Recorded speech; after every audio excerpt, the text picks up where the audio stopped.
Ponto de Vista. Apoio Grupo Mendes.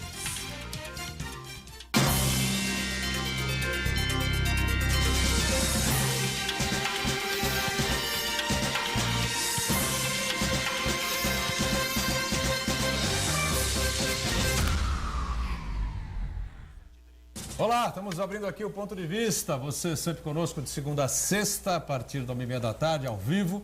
As personalidades aqui da cidade, da região, debatendo, discutindo, aprofundando com a sua participação os temas, os assuntos, as pautas, né? Sempre importantes aqui da nossa região metropolitana e os assuntos de interesse nacional, claro que são muitos, né? A política em foco, Brasília ainda em chamas, o incêndio não está apagado, ninguém sabe se o presidente fica, se o presidente sai, se sofre impeachment. Se sofrer impeachment vai ser longo, se cai no Tribunal Superior Eleitoral, se cair pode ter recurso no STF, também vai se alongar. A renúncia me parece inviável nesse momento, ao menos que algum Espírito Santo de orelha o convença, né, a deixar a presidência da República com toda essa situação que está criada, né? Bom, vamos falar da cidade, discutir, debater aqui sobre os temas importantes de Santos, que, claro, está inserida em todo o contexto nacional, recebendo aqui o prefeito Paulo Alexandre Barbosa, principal liderança do PSDB aqui na região metropolitana e participa com a gente nesta segunda-feira. Prazer revê-lo, prefeito. Tudo bem? Prazer, Edgar, Arminda, Marcos, cumprimentar os telespectadores que estão nos acompanhando. Uma satisfação estar aqui para discutir os temas importantes aí da cidade, da região e também do país. Muito bem. Arminda Augusto, editora-chefe. Editora adjunta é Marcos Santana, né, do Jornal da Ordem. Editora-chefe de A Tribuna, participa com a gente depois de um longo e tenebroso outono de ausência aqui.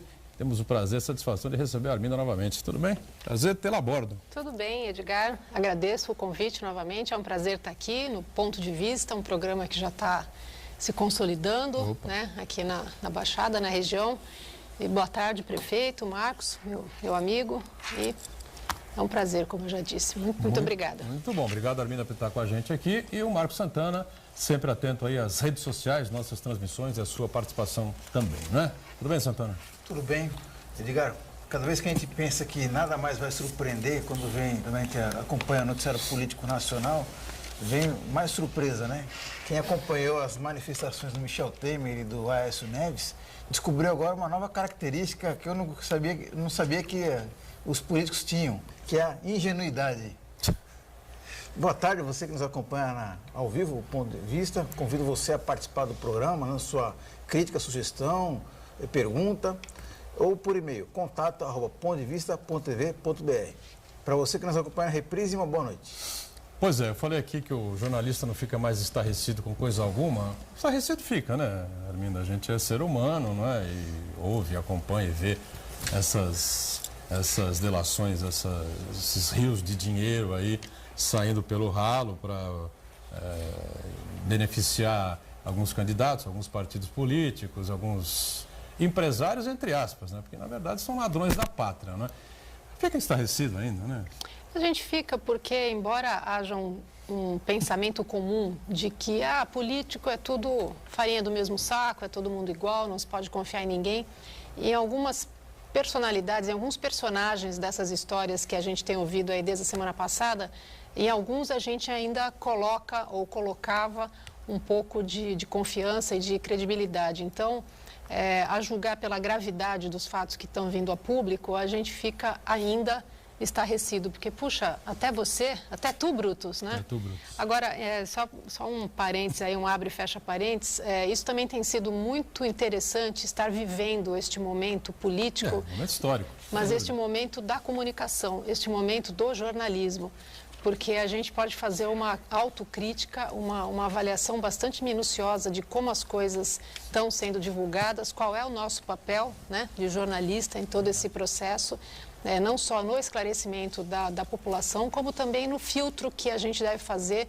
diante de tudo aquilo que a gente ouve e recebe, né? Então, acho que o nosso papel nunca foi tão imprescindível mesmo nesse processo todo, como tem sido agora e como já foi em outros momentos históricos do país. Muito bem. Eu abri o espaço porque eu disse aqui na sexta-feira que a gente não ficar mais estarrecido com coisa alguma. Não é que a gente não fique estarrecido, né?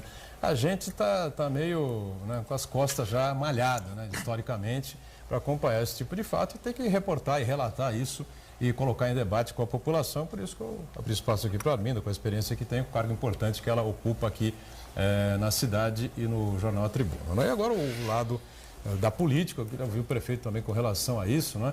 Eu acho também outra coisa, outro lado da questão importante, não é, prefeito? Porque se fala que a política acabou, político é isso, político é aquilo, a coisa toda, é a imagem que fica realmente manchada por completo a política, os políticos no país. Claro que existem muitas exceções, tem muita gente séria, muita gente honesta que procura realmente fazer um trabalho pela cidade, pela região, pelo país, enfim, né? Olha, Edgar, realmente é um momento histórico do país, né? Que o país está atravessando essa crise política, institucional, né? Em menos de um ano, um novo processo deflagrado em relação ao presidente da República. Acho que nós temos que ter muita serenidade, né, num momento como esse, e a preocupação deve ser com o país, o compromisso com o Brasil. Acho que essa questão política, essa questão legal, a questão jurídica, ela deve caminhar no sentido de se encontrar uma solução. Acho que a investigação deve ser feita, é necessária, é importante que os tribunais possam tomar as decisões adequadas, né, que as instituições possam cumprir com a sua responsabilidade, seja o Ministério Público, seja o STF. Isso é importante que seja feito. É um processo de depuração, eu diria, né, e que ele tem que caminhar. Mas nós não podemos paralisar o país. O país não pode parar. Até semana passada, todos os indicadores da economia apontavam para uma melhora. Redução da inflação, própria expectativa em relação ao juro, os dados do CAGED, todos os indicadores apontando para uma melhora. E, de repente, com todos esses escândalos, com tudo aquilo que aconteceu, a gente tem uma piora, o dólar subindo, a Bolsa caindo, né? Tivemos também um ato que deve ser apurado, que diz respeito à compra de dólares por parte desse grupo previamente, ou seja, obtendo uma informação privilegiada, mas criando essa informação privilegiada e se beneficiando dela. Eu acho que essas questões, a agenda de reformas que são importantes para o país, essa agenda precisa caminhar. O Brasil, os 14 milhões de desempregados, os municípios brasileiros, os 5.468 municípios brasileiros, os estados não podem mais aguardar. Acho que os desdobramentos devem ser apurados, repito, com extremo rigor, punindo todos os culpados, seja do partido A, B, C ou D, todos devem pagar pelos seus atos. Só que as ações que visam a retomada da economia, a retomada do crescimento, a geração de emprego, a diminuição da inflação, tudo isso deve caminhar para que o Brasil possa, de fato, entrar nos eixos. Isso não pode ser prejudicado, isso não pode ser abalado, por maior que seja a proporção da denúncia, por maior que seja a proporção do escândalo. Nós precisamos caminhar no sentido de reverter essa situação econômica que aflige milhões de brasileiros. Prefeito, o senhor defende o impeachment do Michel Temer? Eu acho que esses fatos têm que ser apurados. Eu acho que é muito prematuro, né, se fazer uma análise política como essa, né, sem a devida comprovação dos áudios, sem o devido processo legal. A gente não vive numa república de bananas, né? Existe um Estado democrático de direito.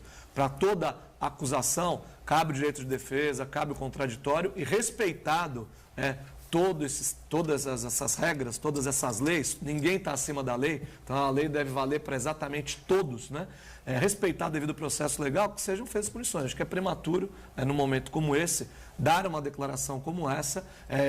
Precisamos de mais elementos, né, que devem ser apurados no decorrer dessa semana, dos próximos dias, para encaminhar. Acho que a posição nesse momento é uma posição de cautela, para aguardar toda a veracidade das informações, dos dados que estão sendo apresentados, até porque é importante lembrar que tudo isso foi protagonizado por criminosos, né? Todas as denúncias, tudo aquilo que foi feito é um expediente da lei, a questão da delação, e ela deve ser respeitada, é um instrumento importante de investigação, mas o fato é que todas essas informações estão sendo prestadas e divulgadas por criminosos que, inclusive, lesaram ainda mais o Brasil após a delação, que é um absurdo, né? Quer dizer, que acabaram colocando tudo isso, colocaram o Brasil numa crise, né, e se aproveitaram, né, se não bastasse os anos, né, anteriores de se aproveitar do poder público, de tudo aquilo que foi colocado, ainda agora, né, na última semana, com a alta do dólar, tiveram esse benefício, vendendo ações em alta para recomprar depois em baixa, com o dólar na mesma coisa. Então isso também tem que ser apurado, né? Eu defendo transparência, lisura e rigor absoluto na investigação, mas cumprido todos os ritos formais.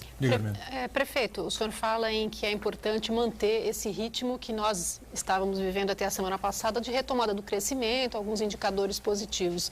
Mas como você dissocia a questão política da questão econômica? Porque tem coisas que independem da vontade do brasileiro, né? Tem coisas que dependem da vontade do investidor, da vontade das empresas que têm suas filiais aqui, e tem coisas que dependem da credibilidade nesse governo. Então, como é que se faz isso, né? E o próprio Congresso, na semana passada, nós mesmo ouvimos vários deputados, não só os da região, mas outros, e eles falando, olha, a agenda de reformas agora, esquece, não tem clima, nesse cenário que a gente está vivendo, não tem clima para tocar as reformas com o ritmo que a gente vinha vivendo. Então, como fazer para manter o ritmo nesse cenário de instabilidade e que envolve muito dinheiro, envolve empresas estrangeiras, etc.? Olha, na minha opinião, Arminda, acho que o presidente deve demonstrar capacidade de governar. Acho que esse é o maior desafio dele nos próximos dias, eu diria nas próximas horas.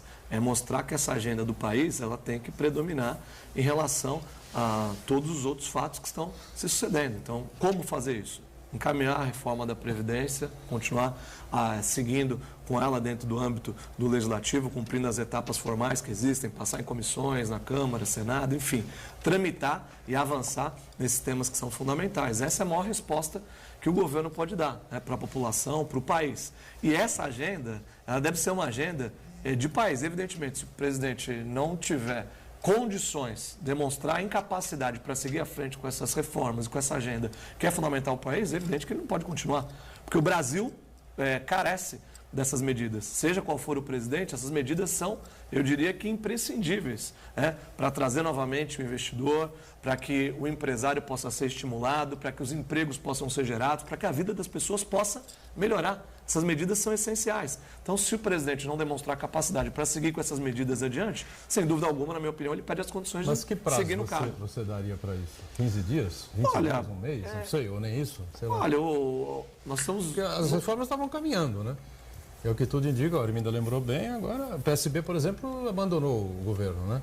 E o PPS me parece que seguiu o mesmo caminho, né? Olha, é importante, a gente também, a Arminda falou muito aqui da questão do jornalismo, né, da importância desse momento para a imprensa, e nós tivemos, dentro dessa conduta, é importante ressaltar, alguns, eu não tenho, longe de querer defender A, B ou C ou D, mas nós vimos muitas informações que foram veiculadas de forma equivocada nesse processo, né? Notícias que foram dadas, manchetes em jornais de grande circulação nacional, com fatos que não reproduziam a verdade.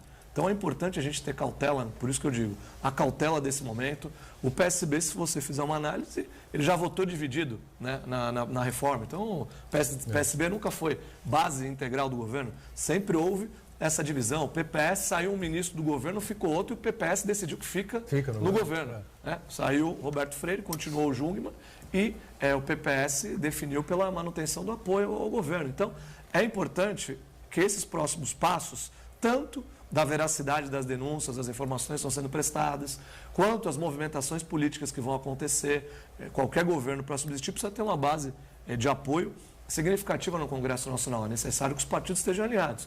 Se o desenrolar dos fatos demonstrar uma falta de apoio dessa base política para encaminhar as medidas e as reformas que o Brasil necessita, sem dúvida alguma, o governo perde a condição de existir. Eu diria isso. Então, é importante que nós tenhamos aí, acho que essa semana, falando em prazo, de uma análise profunda do desenrolar dos fatos, para aí sim ter aí um quadro mais claro daquilo que deve acontecer. O governador foi entrevistado agora pela manhã, Geraldo Alckmin, na Rádio Bandeirantes. Ele estava chegando lá na Cracolândia, enfim, acho que ia se encontrar com o prefeito novamente, o João Dória, para fazer uma avaliação de como é que foi aquele movimento de ontem, enfim, que mudou completamente o quadro lá daquele local. E questionado lá pelo Datena, falou sobre esse tema, sobre esse assunto, enfim, e disse que o PSDB fica, né, na base do governo, que o Tasso Gereissati já deu essa posição ao presidente Temer, enfim. Então me parece que a decisão do PSDB, que é o principal partido da base do governo hoje, é manter exatamente isso que você acaba de falar, né?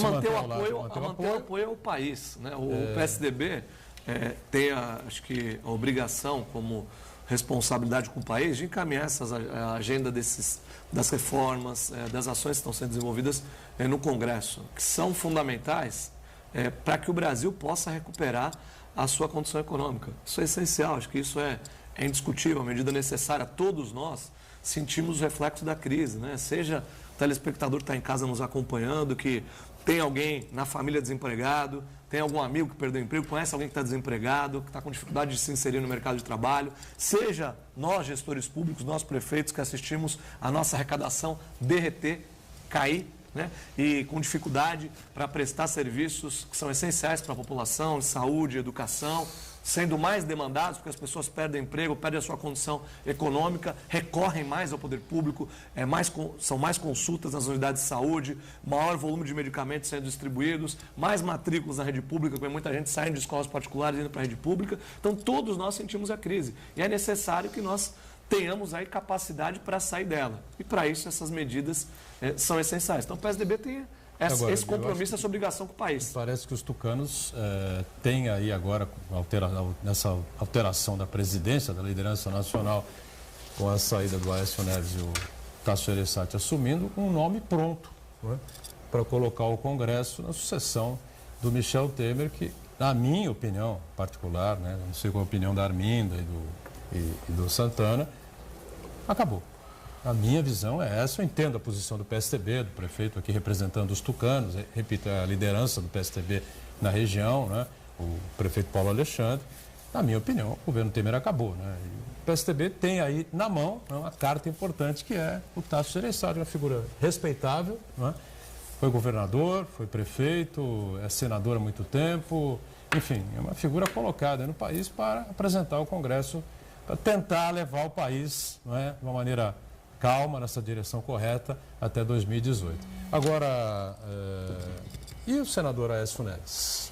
Será expulso? Você quer completar alguma coisa antes? Já pegando o gancho, pegando o gancho? Tá bom. Desculpe interromper, já pegando esse gancho, o prefeito, e relacionando aí o prefeito deu uma entrevista num jornal da capital, que saiu na semana passada, uma entrevista, página inteira praticamente, falando muito sobre essa questão do PSDB. E depositando aí todas as fichas ainda no Alckmin.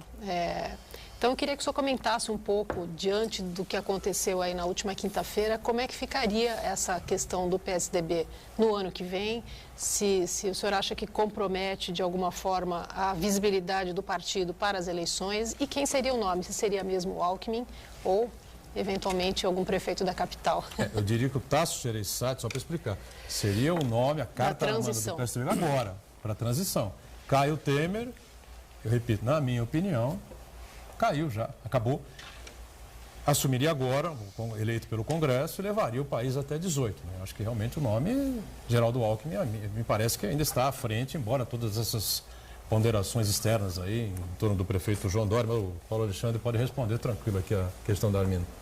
Olha, primeiro em relação ao partido, ao presidente nacional do PSDB, acho que as atitudes foram tomadas, o presidente se afastou para se defender, para se explicar em relação às acusações, investigações, ele perdeu as condições de seguir à frente do partido, né? E, portanto, agora está se defendendo e, em juízo, vai ter oportunidade de apresentar a sua versão em relação aos fatos que são graves. O senhor ficou decepcionado, prefeito? Olha, sem dúvida alguma, né? Seja não apenas pela questão de ser presidente do partido, mas por ser um senador, os termos que foram utilizados, o próprio vocabulário, enfim. Ex-governador, ex-presidente do Congresso. Não há dúvida. Então ele vai ter que utilizar esse espaço para se defender. Saiu rapidamente, em algumas horas, eu diria, da presidência do partido, depois da divulgação desses fatos. E óbvio que é uma decepção. Com relação ao cenário nacional, que eu disse ao jornal Folha de São Paulo, e repito, em relação ao que o país precisa, né? Acho que a gente vive um momento de instabilidade, né? Um momento histórico, como vocês aqui colocaram no início do programa. Tivemos impeachment de uma presidente da República, agora uma situação gravíssima também, envolvendo o atual presidente, e um clima de instabilidade. O que é necessário para o país é estabilidade, é a experiência. Em São Paulo, no decorrer desses anos, demonstra isso, né? O que São Paulo provou, né, com o governo Alckmin e aprovou reiteradas vezes, porque a pessoa pode ser eleita uma vez, né, 2, 3. O caso do governador foi vice, então são 4 eleições aqui em São Paulo, uma população que nós sabemos que é seletiva, que é exigente.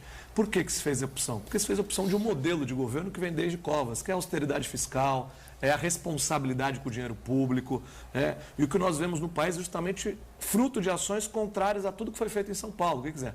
É o populismo exacerbado, é a demagogia fiscal, que eu digo que é o quê? Gastar mais do que se pode, fazer o discurso mais fácil para a população e certamente causar uma ilusão e quebrar o país, que é o que foi feito no decorrer desses últimos anos. Então o Brasil precisa desse caminho da estabilidade. E na minha concepção, na minha visão, a pessoa que está mais preparada para poder conduzir o país nos próximos anos é o Geraldo, por toda a demonstração que ele deu, e confio plenamente na sua lisura, na ética. Sim, acho que toda a investigação, quem está na vida pública tem que estar preparado para ser investigado, e o Geraldo sempre teve uma vida de 40 anos de vida pública, modesta, uma vida correta, é um homem honesto. Eu não tenho dúvida que qualquer investigação que possa ser feita com relação a ele vai resultar num atestado de idoneidade, reforçando essas qualidades. Queria fazer um breve comentário sobre essa entrevista que o prefeito deu para o maior jornal do país em circulação. Aliás, ontem, antes só, houve um estapeamento, né? Está vendo, São né? Paulo. E o jornal o Globo. No Fantástico, né? O jornal o No Globo. Fantástico. Estapeou a Folha de São Paulo por conta dos peritos, né? Em gravação, enfim, uma situação realmente... Até isso está acontecendo, hein? Ele deu arma pro Temer, porque no pronunciamento dele de sábado, ele falou das 50 edições do vídeo, né? Ele falou que um vídeo... é o confronto entre os dois jornais, o jornal o Globo e a Folha de São Paulo. Então, eu só queria fazer um breve comentário com relação à entrevista que o prefeito deu para a Folha de São Paulo. Mais do que as respostas em si, do que o prefeito deu para a Folha de São Paulo, dá para tirar 2 principais conclusões. Na verdade, é o seguinte... A ala mais favorável à candidatura do Alckmin no partido deu um recado para as pessoas que começam a se animar dentro do próprio partido ali, em torno da candidatura do João Dória, que está fazendo todo esse início de mandato midiático, né, com uma boa repercussão na mídia.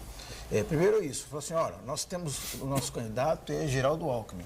E outro fato que merece ser destacado é que o porta-voz dentro dessa ala do partido para verbalizar isso aí foi o prefeito de Santos. Dentre várias outras lideranças do partido, foi escolhido, não foi por acaso, eu imagino que não tenha sido por acaso, foi escolhido o prefeito de Santos para ser o porta-voz dessa corrente. Então significa que o prefeito de Santos está com o ibope alto dentro do partido. Sempre teve, né? O prefeito Paulo Alexandre, como secretário de Estado, sempre foi uma pessoa de extrema confiança do governador Geraldo Alckmin. Não é porque ele está aqui que a gente vai dizer isso. O jornalismo e a verdade tem que ser dita sempre, né? Ninguém está dizendo aqui que ele foi o melhor secretário, que nunca houve... Não é nada disso.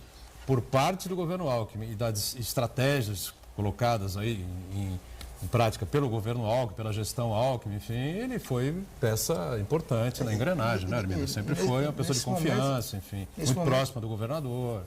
Nesse momento, chamou muito a atenção isso aí, porque diversas lideranças do partido, não só em São Paulo, mas no Brasil, que apoiam o nome do Geraldo Alckmin, o Paulo Alexandre foi escolhido para verbalizar essa disposição de manter a candidatura Alckmin. E também tem aquela questão da firmeza, né? Porque tem muito aliado, não é, que está junto, quando o cara tem 80% de aprovação, está sendo reeleito. Enfim. O Alckmin foi atingido, claro que foi atingido pela Lava Jato. Nós dissemos aqui várias vezes, eu até dei um depoimento aqui que normalmente não daria para ninguém. Eu estive 2 vezes nos governos de Geraldo Alckmin, né? E convivi por dentro do governo do Alckmin. O Alckmin é isso mesmo, entendeu? É um padre. É um padre. Para muita gente, dentro dos tucanos, é um chato de galocha. É o cara que atravessa a rua, atravessa a avenida, na faixa. Mas tá, governador, mas está aberto ali, pode atravessar. Não. Peraí, vamos na faixa, porque a lei é a lei, vamos seguir a lei e tal. É um cara, os próprios tucanos, muitos têm restrições por uma série de situações do governador, enfim. Então, eu já disse aqui, afirmei aqui em outras oportunidades, né? Se acontecer alguma coisa, eu largo a profissão, o Alckmin. Se alguma coisa que ele é bandido, é corrupto, sinceramente, encerro a minha carreira e vou vender fruta. Porque, sinceramente, não há nada que conste na carreira política dele, desde, sei lá, 30, 40 anos, como prefeito de Pindamonhangaba, deputado federal, vice do Mário Covas, hein, amigo? Imagine pensar no meio de tanta gente do PSTB, foi buscar Geraldo Alckmin, enfim. Então, ele que se vire lá na campanha dele, com o Dória, com o Serra, com o Fernando Henrique, enfim, com quem for, para ser o candidato. Agora, que até hoje não aparece absolutamente nada que mancha a carreira do governador, o Santana é minha testemunha. Eu já falei isso aqui 100 vezes, vou falar 101, 102, 103, a menos que aconteça alguma coisa que eu tenho quase certeza que não vai acontecer. Agora, e o Aécio Neves? Pode ser expulso do partido? Olha, pode, né? Ele tem que se defender, vai apresentar a sua versão e, como toda investigação, né, ele vai ter o direito da ampla defesa do contraditório. Agora, como eu disse, os fatos são graves, né? Hoje, inclusive, tem um artigo dele na própria Folha de São Paulo, iniciando essa defesa, essa explicação. A irmã presa, o primo preso. Irmã. Exatamente. Então, ele deve e pode se caminhar por uma decisão como essa, sim. Agora, com relação à questão de 2018, quero deixar muito claro, assim, a posição é justamente essa.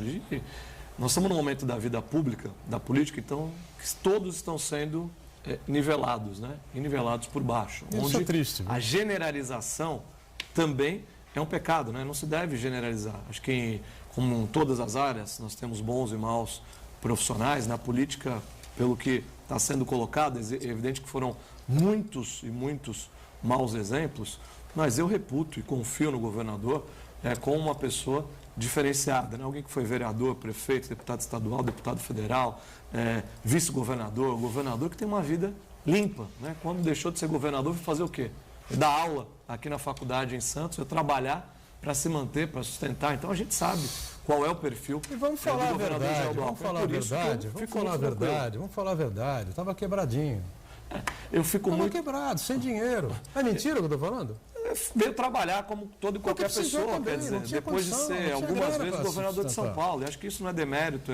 Pelo contrário, no Brasil que nós vivemos, é uma pessoa correta. De extrema qualidade. Né? E com relação à candidatura do ano que vem, o que eu disse em relação ao que gerou polêmica em relação ao prefeito de São Paulo, o prefeito Dória é uma pessoa que eu respeito, meu amigo de partido, somos companheiros. Agora, a população de São Paulo o elegeu com uma grande expectativa. Foi o primeiro prefeito eleito no primeiro turno, com uma votação extraordinária.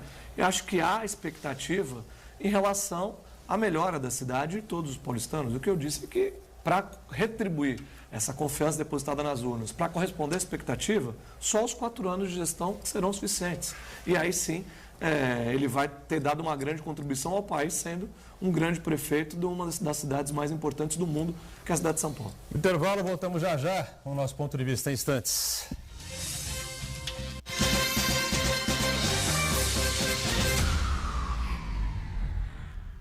Existe um lugar em Santos onde você encontra os empreendimentos mais fascinantes da região. Um lugar amplo, aconchegante, feito para oferecer o melhor atendimento para você. Um lugar que reúne as melhores opções residenciais e comerciais nos bairros mais nobres de Santos. Um lugar que a gente nem precisava dizer, porque você já sabe. Central de Vendas Grupo Mendes, Rua Guaiaó 55, Aparecida. Venha fechar um bom negócio para abrir as portas do seu novo lugar.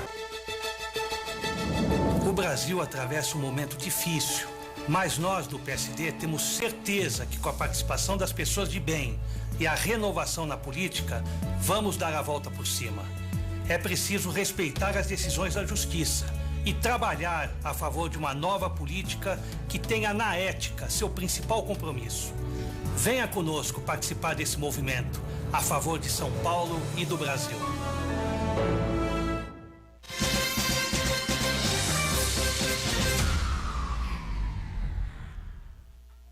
De volta aqui, o segundo bloco do Ponto de Vista, Paulo Alexandre Barbosa, o prefeito de Santos, do PSDB conosco, a Arminda, e o Marcos Santana também, aí atento. A Arminda quer encerrar, seguir nessa linha, é isso? É só para complementar essa questão do Alckmin no ano que vem. A gente sabe que eleição é um jogo político, né? A pessoa pode estar muito bem cotada hoje, se amanhã ou depois não tiver, pode ser a pessoa mais idônea, mais correta do mundo, vai cair fora.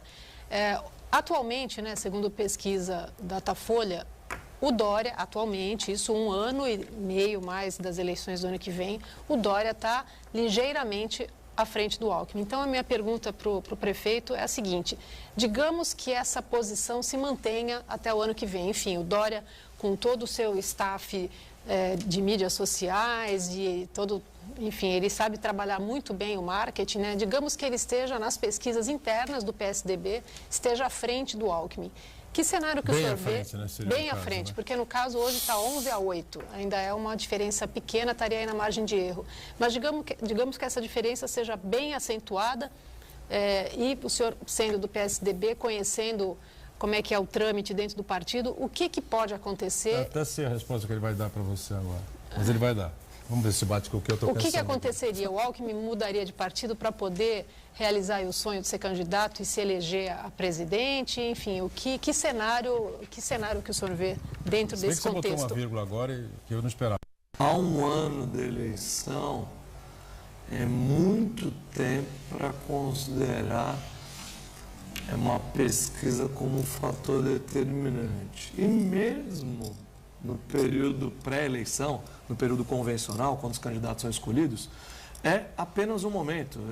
Nós já assistimos em vários momentos, durante o processo eleitoral, uma pesquisa, a campanha começa de um jeito e termina completamente de outro. Eu, por exemplo, tive a oportunidade de disputar 2 eleições. E nenhuma das 2 eleições, nenhum analista político dizia que o resultado final seria o que foi.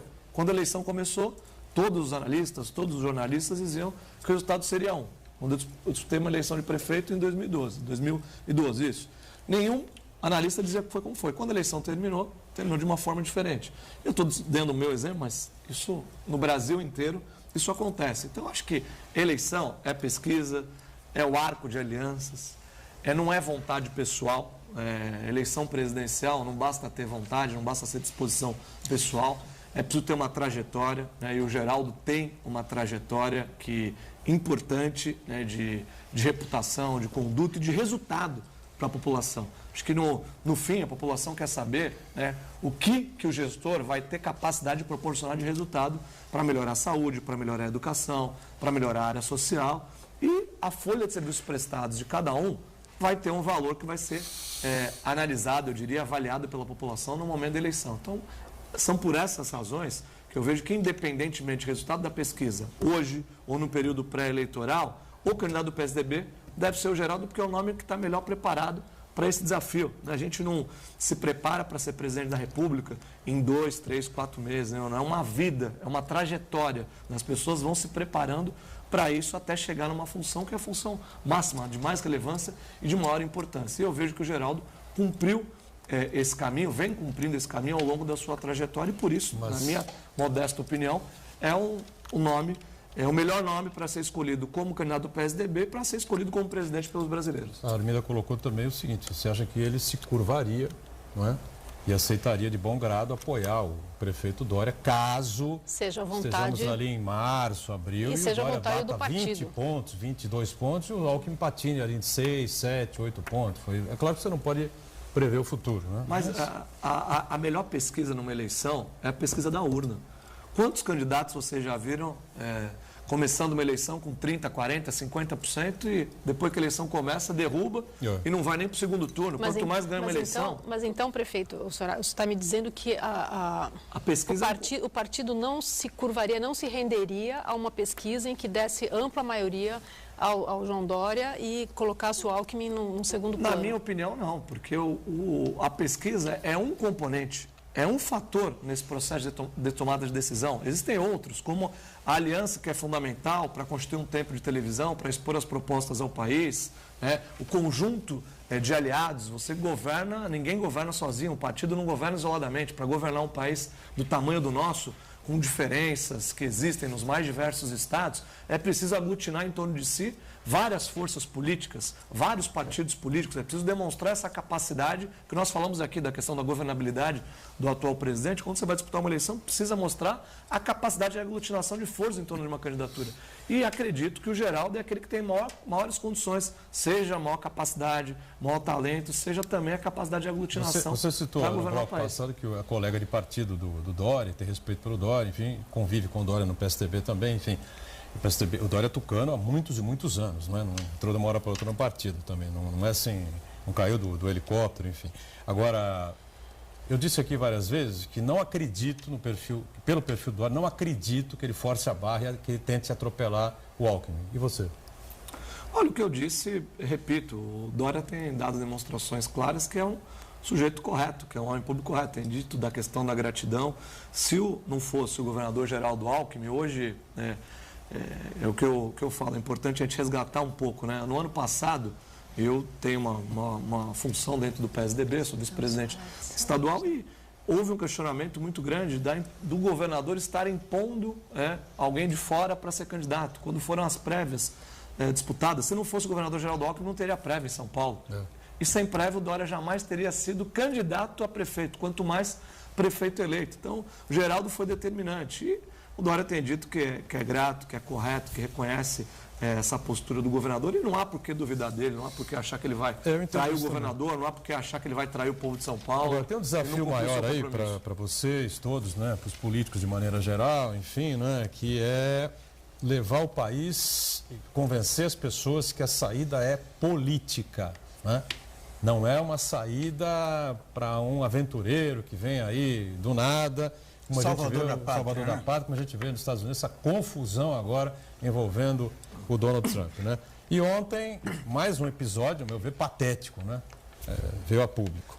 Silvio Santos, triste, chateado, porque o Luciano Huck, apresentador da Globo, se coloca aí como pré-candidato à presidência da República, que ninguém falou com ele, enfim, então que a partir de ontem, Silvio Santos já é candidato à presidência da República para 2018. Então vai ser um trabalho de arregaçar as mangas também, mostrar para as pessoas que a saída da política é pela política.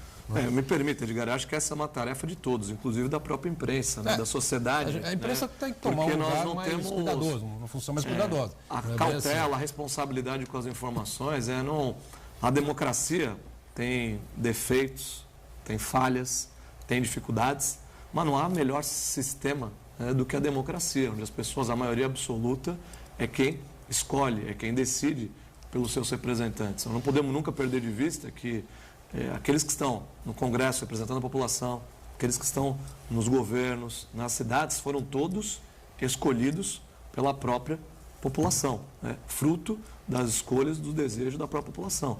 E acho que isso, num momento como esse, conturbado, de turbulência, essas saídas milagrosas, esse discurso fácil, salvador da pátria, demagógico, todos os problemas serão resolvidos, é um desafio governar um país, governar um estado, governar uma cidade, especialmente nos tempos atuais que nós vivemos.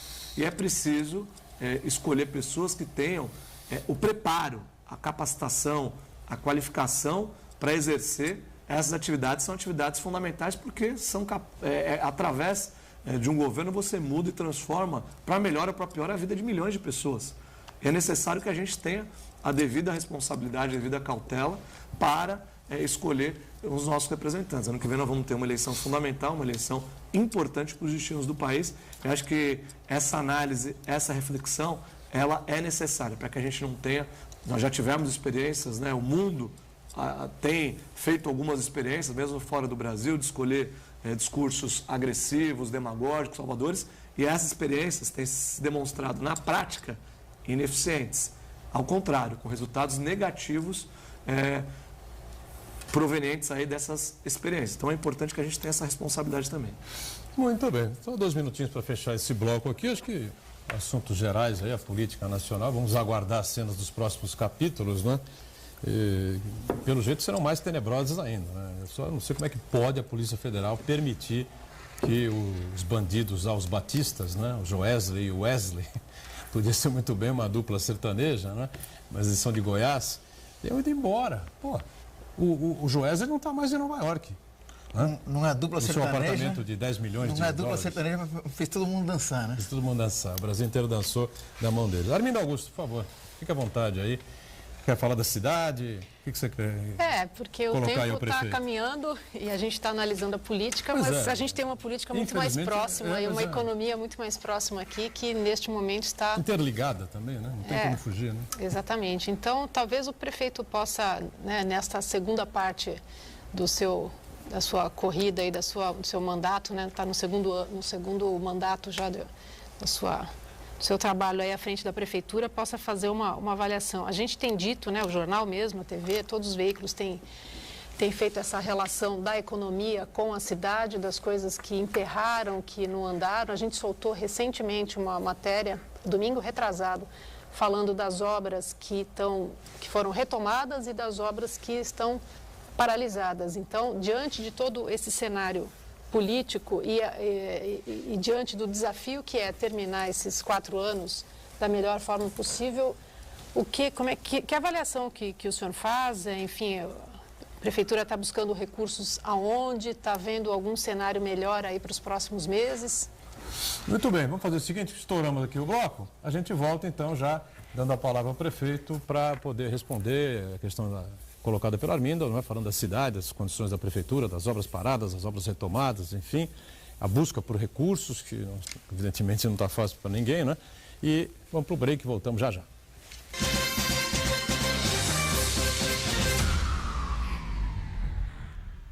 Existe um lugar em Santos onde você encontra os empreendimentos mais fascinantes da região. Um lugar amplo, aconchegante, feito para oferecer o melhor atendimento para você. Um lugar que reúne as melhores opções residenciais e comerciais nos bairros mais nobres de Santos. Um lugar que a gente nem precisava dizer, porque você já sabe. Central de Vendas Grupo Mendes, Rua Guaiaó 55, Aparecida. Venha fechar um bom negócio para abrir as portas do seu novo lugar. Toda terça, 10 da noite, Porto e Negócios. Um programa que trata de questões importantes do Porto de Santos e outros portos do país, abordando questões de interesse dos empresários, trabalhadores e pessoas ligadas ao porto, sempre com a participação de convidados especialistas na área portuária. Apresentação, Maxwell Rodrigues. Programa Porto e Negócios. Toda terça, 10 da noite, na Santa Cecília TV. Apoio BTP, Brasil Terminal Portuário.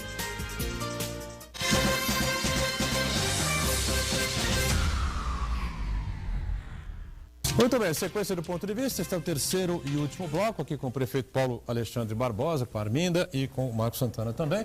E a Arminda levantou uma questão importante aí, que é o prefeito, toda essa crise econômica que envolve o país já há bastante tempo. Havia aí alguns sinais de recuperação, agora é hecatombe envolvendo o presidente da República.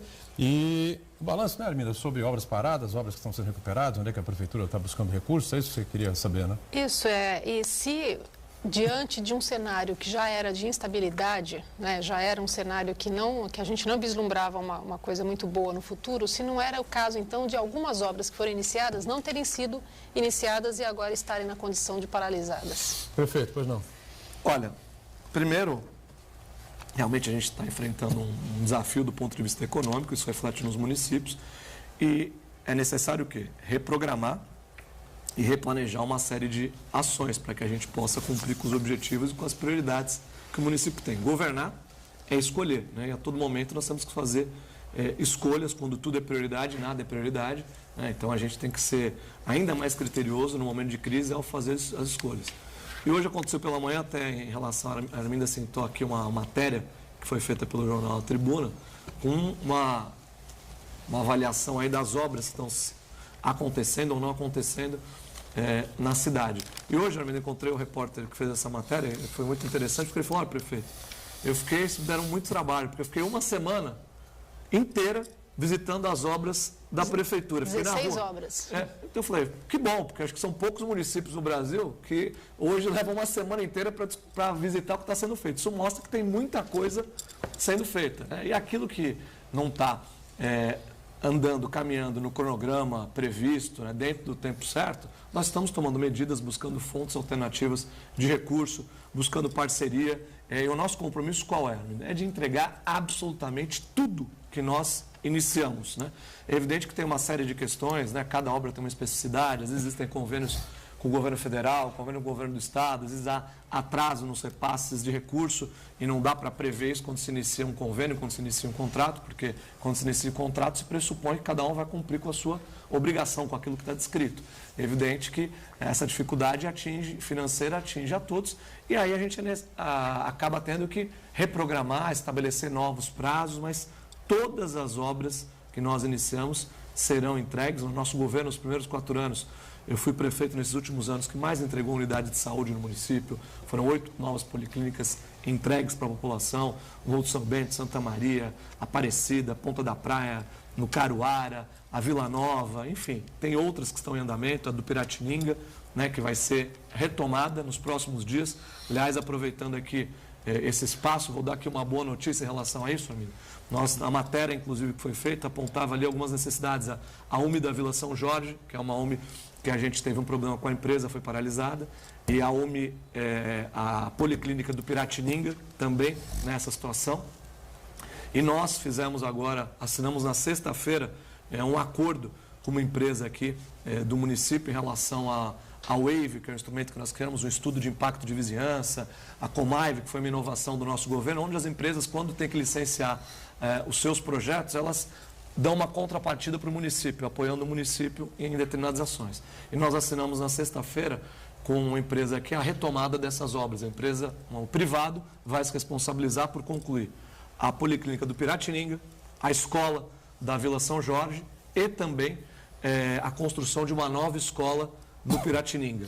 3 obras que serão fundamentais para a população da Zona Noroeste e que nos próximos 30 dias nós já serão retomadas e até o final do ano, começo do primeiro semestre do ano que vem, já estarão sendo entregues à população. Então, nós estamos buscando alternativas de recurso em nível federal, estadual, parceria com a iniciativa privada para entregar todas essas obras. E mais do que a própria entrega, quando existe esse investimento na construção civil, em obras, isso acaba gerando emprego direto. A construção civil é um dos setores que gera mais emprego, que tem mais capacidade de gerar emprego e rapidamente. Então, por isso, também nós estamos trabalhando para manter essa capacidade de investimento e fazer novas obras na cidade. Prefeito, no final do ano passado, portanto, antes do senhor iniciar esse seu segundo mandato, o senhor reuniu a imprensa e anunciou um amplo pacote de medidas de contenção de gastos e também medidas para aumentar a arrecadação do município.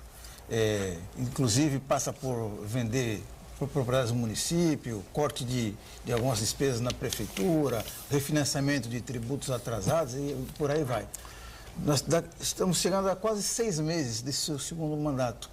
O senhor consegue fazer uma avaliação do que o senhor projetou, do que o senhor conseguiu alcançar? Esse balanço é positivo? O senhor conseguiu atingir os objetivos que o senhor traçou lá? E outra pergunta também, que em consequência disso daí, existe o risco de atrasar o salário do funcionário público esse ano? Olha, Marcos, as medidas que nós tomamos de economia, desde o início do governo, na verdade, desde o início do primeiro governo, o Programa de Eficiência Total, que nós lançamos em 2013, foi o primeiro decreto que eu assinei como prefeito, e ele tinha uma série de premissas. Primeiro, não se criar cargo na prefeitura. Eu fui o único prefeito nesses últimos 30 anos que não criou um cargo em comissão na prefeitura de Santos. Não mandei uma lei para a Câmara Municipal de Santos criando cargo. Isso foi um ponto. Redução do quadro nas contratações emergenciais. Temos uma lei em Santos, que é a Lei 650, que é da década de 90, de 1990. E nós já chegamos a ter na prefeitura mais de 3.000 contratações emergenciais, funcionários que entravam no serviço público, que entram sem passar por concurso público. Quando eu assumi a prefeitura de Santos, nós tínhamos 1.251 contratações por Lei 650. Hoje, nós temos 184. E o último concurso foi aprovado na Câmara, agora semana passada, encaminhado à Câmara, de agentes comunitários de saúde, também de endemias, que são mais 150 vagas. Então, até o final do ano, nós vamos ter 30 contratações emergenciais na prefeitura, no universo de 12.000 funcionários públicos. É o menor número, já é hoje, de 180, o menor número de contratações emergenciais desde que a lei existe em 1990. Isso mostra o quê? Rigor, austeridade, diminuição das contratações para que a gente possa, de fato, ter economia. De outro lado, nós nos comprometemos a uma série de medidas também nas empresas. Todas as empresas, autarquias, estão com o número de contratações reduzido, a Prodesan, CT, Coab, que são as autarquias do município, e a gente está dando sequência nesse processo de enxugamento, que é um processo extremamente importante. Reduzimos os contratos da prefeitura, que fazia parte do nosso plano de metas, todos os contratos, a coleta de lixo, que é o maior contrato da cidade, que foi reduzido em 25% significativamente. Nós procuramos fazer isso sem trazer prejuízo para o serviço da cidade, cortando a frequência, enfim, fazendo ajustes onde era possível. Contratos de locação de veículos também caiu substancialmente. E há os processos que nós encaminhamos, os projetos à Câmara também, para melhorar a arrecadação. Fizemos aí o programa de parcelamento de dívidas mais ousado desses últimos 5 anos, aí, enquanto estou à frente do governo, né, com 100% de desconto na multa e no juro para quem pagar à vista e 70% para quem pagar parcelado até o final do ano. A população vai respondendo, a gente já tem uma previsão de arrecadação. Parcelamento não é um pouquinho curto demais, não? Olha, são 8, 9 meses, 8 meses, enfim. Não, o parcelamento, o desconto de 100% é para quem pagar à vista. Pagou à vista, tem 100% de desconto na multa e no juro. Para quem paga parcelado até o final do ano, dentro desse exercício, ou seja, até dezembro, nós temos aí um desconto de 70%, que é um desconto, eu diria, bem agressivo e bem algumas pessoas reclamam, significativo. Dizem que tem dificuldade a prefeitura teria que fazer um parcelamento um pouco maior, 18, 24, enfim. Porque as pessoas estão sem fôlego, né? Pelo menos é isso que às vezes na rua as pessoas param, comentam, então, enfim. Os números, Edgar, a gente tem aí já uma expectativa de arrecadação com esse programa Correfis da Prefeitura na ordem de 23 milhões de reais. As adesões são feitas, é uma expectativa de receita, porque ela precisa quem parcelou precisa fazer os pagamentos até o final do ano. Mas sim, nas adesões que foram feitas, nos processos que a Prefeitura já abriu e concluiu, nós temos expectativa de 23 milhões de reais de receita hoje. Esse número eu estou acompanhando todo dia, 2 vezes por dia. Eu tenho o balanço na minha mesa, na hora do almoço e no final do dia, em relação a esse refis. A gente faz uma gestão muito próxima. E nós estamos tendo uma adesão até, eu diria, correspondendo às expectativas iniciais de quando nós lançamos. Agora, existem outros encaminhamentos. Dentro dessa linha também, Marcos, é uma das principais conquistas, eu diria, vitórias para a cidade, né, dessas últimas décadas, foi a vitória que nós tivemos no Supremo Tribunal Federal em relação à cobrança de IPTU dos arrendatários do Porto, né, é importante frisar isso, é uma luta histórica da cidade.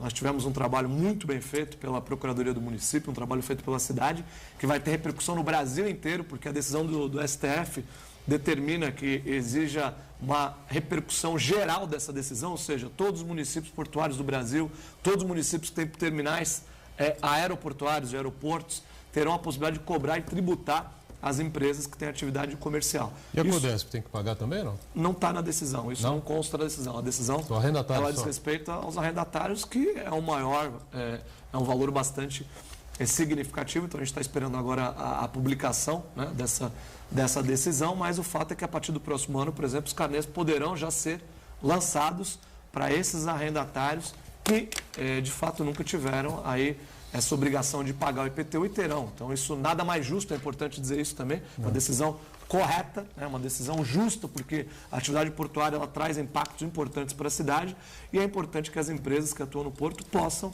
assim como todo cidadão, assim como todas as demais empresas que estão na cidade, possam pagar os seus tributos. Então, eu diria que isso, para a cidade, para o presente, para o futuro da cidade, é muito importante, uma grande vitória.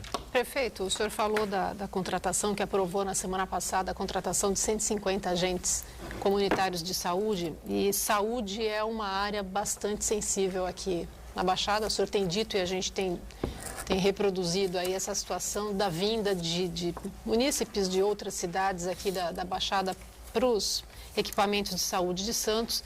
Alguma previsão de contratação de médicos, né? Na semana passada e na semana retrasada, a UPA Nova, a gente tem noticiado aí a falta de médicos, a sobrecarga de pacientes daqui, de outras cidades. O mesmo se verifica no Hospital da Zona Noroeste também. Alguma previsão de contratação de médicos ou, enfim, ajuda de alguma outra forma? Porque acho que a saúde, até em função do momento de crise, muitas pessoas perdendo emprego e deixando de ter planos de saúde, é um calcanhar de Aquiles, né? 13%. 13%. É inacreditável, 13%. Né? Uma situação desse, um momento desse, uma baita crise, um desemprego enorme, a economia patinando aí, enfim, e a Agência Nacional libera o senhor anunciou, 13%. O senhor anunciou agora há pouco o fim da Policlínica do Piratininga, enfim, e o interesse em terminar todos esses novos equipamentos que estão aí em andamento, isso demandará também mais profissionais. Como resolver aí essa equação? Olha, a saúde tem sido prioridade absoluta do governo, seja na melhoria da infraestrutura, nas policlínicas que, como eu disse, foram entregues nesse primeiro governo. Nós entregamos a UPA Central, que é a primeira UPA da cidade, né? E mais 2 estão em construção. A UPA da Zona Noroeste, que vai ser concluída já no próximo ano, ou seja, já entrará em funcionamento no próximo ano, obra pronta e equipada. A UPA da Zona Leste, nós conseguimos agora retomar a obra. O Ministério da Saúde depositou um recurso que estava atrasado, fez um repasse de R$3.200.000 para o município para que a gente possa dar sequência nessa importante obra, ficando com 3 UPAs. Né? UPA, o atendimento de urgência e emergência que será feito nessas unidades. Entregamos também o hospital nesse primeiro semestre de 2017, já temos mais de 500 partos realizados. Importante frisar também que mais de 50% dos atendimentos de fora da cidade de Santos, uma maternidade que vem servindo a Baixada Santista como um todo, assim como também acontece na UPA, né? Pelo modelo de gestão que nós adotamos por organização social, Arminda, tanto os funcionários do hospital, que é gerido pelo Hospital Oswaldo Cruz, quanto os funcionários da UPA Central, que é gerida pela Fundação ABC, nós tínhamos o pronto-socorro central e o que acontece? Como nós não temos funcionários da administração direta nesses equipamentos, esses funcionários poderão ser redistribuídos na rede primária, na rede de atenção básica.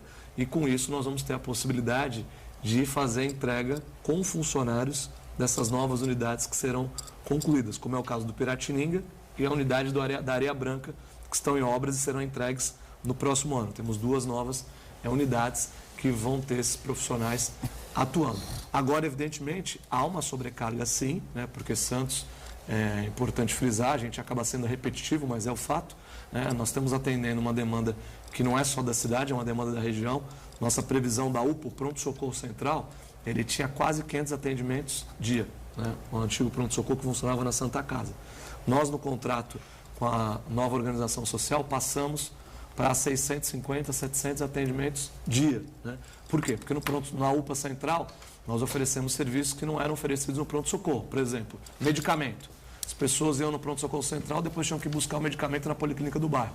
Na UPA, nós temos uma farmácia. A pessoa ela recebe o atendimento e recebe também o medicamento. Nós não tínhamos pediatria dentro do pronto-socorro central.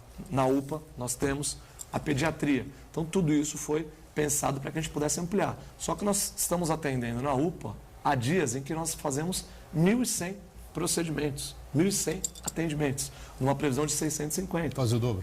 É quase o dobro, é uma sobrecarga exagerada. O que nós pleiteamos ao Estado, pleiteamos à União? Que possa fazer, o município não tem condições financeiras de suportar esse custo sozinho. Né? Nós não podemos avançar mais do que nós estamos avançando. Porque nós abrimos equipamentos, estamos mantendo equipamentos funcionando, atendendo a população, só que não precisamos da ajuda do governo, das diversas esferas de governo, para que a gente receba um valor correspondente a esses atendimentos que são feitos para as pessoas de fora da cidade. Um valor per capita por isso. Levamos esse pleito ao ministro, o ministro ficou de encaminhar aqui uma equipe técnica do Ministério para fazer a validação desses atendimentos, para fazer esse diagnóstico da saúde na região e recompor o financiamento da saúde na Baixada Santista. Esse foi o compromisso do ministro Ricardo Barros. A gente está aguardando para que ele possa ser cumprido, para que ele possa ser efetivado, porque não há condição. Nós gastamos já muito mais do que determina a lei com saúde, financiando a saúde, e é preciso fazer essas boas parcerias para que nós possamos seguir em frente atendendo a população.